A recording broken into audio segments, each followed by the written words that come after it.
If you are so overwhelmed by this concept of writing a resume and you want to know where to start, then tune in, because in today's video, I'm going to teach you the first things you absolutely have to do before you write your killer resume. And stay to the end, because I am sharing where you can find the perfect resume template.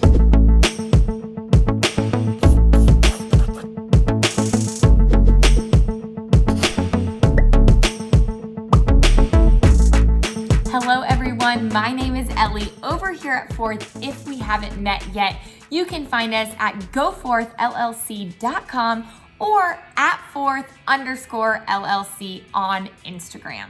But on this channel, we help you nail the job search and land the job of your dreams the first time. If you're new here, consider hitting that subscribe button, maybe set up some bell notifications, and like this video. If you think of any other videos that you'd like to learn, comment below and we would love to give you a shout out. Okay, let's get into it. The first things that you need to do before writing your resume. Number one is brain dump your thoughts. I'm sorry, brain what? You heard me, brain dump.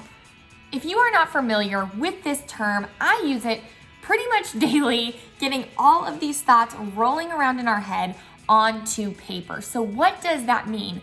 I don't want you to start with a formal resume template.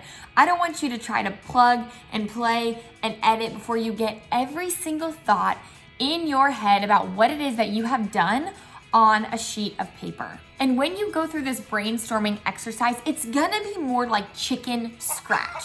That's right, you're not really thinking what you're trying to say in a beautiful way. You're more so just getting down to the meat and the potatoes. Where you worked, where you interned, if you had a long-term volunteer experience, what your education was, any special scholarships or awards that you won, etc., etc. Can I also note, I really want you to think outside of the box here. Not all experience is created equal. You will hear me say that time and time again, but it is especially true when you're starting to think about what is going to go on your resume from the beginning. During this brainstorming exercise, I want you to think about not just what experiences, what education, what volunteer you did, but also think about what those roles entailed. So maybe day-to-day tasks, things that you had to perform in order to do a good job. Which leads me to my number 2 must-do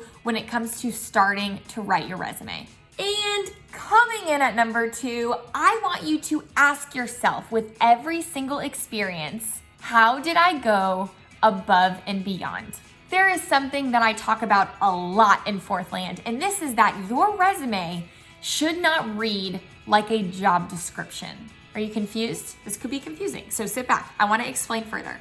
My hope, and if I was a hiring manager, I would want to know how you didn't just do the job, but you did the job excellently. And so, if you did the job excellently, the best way to describe that in your resume is to ask yourself, how did I go above and beyond? How did you go above and beyond? You didn't just greet customers at the door as a hostess. How did you do that at a level 10, right? How did you bring enthusiasm? How did you make sure that they were completely taken care of to really make sure that their experience was excellent? And like I mentioned, this does not just go for your run-of-the-mill jobs, internships, work experience. This can be if you were a position in your Greek organization. This can be for a volunteer position. If you volunteer at the Humane Society every single week, what are some things that you do and bring to the table that makes that organization better every single week?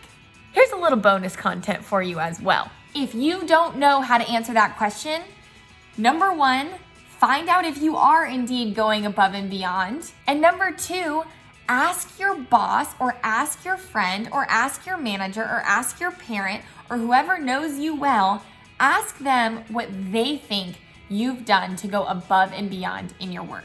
And lastly, this brings us beautifully to number 3, which is find a killer template that goes along with your experience.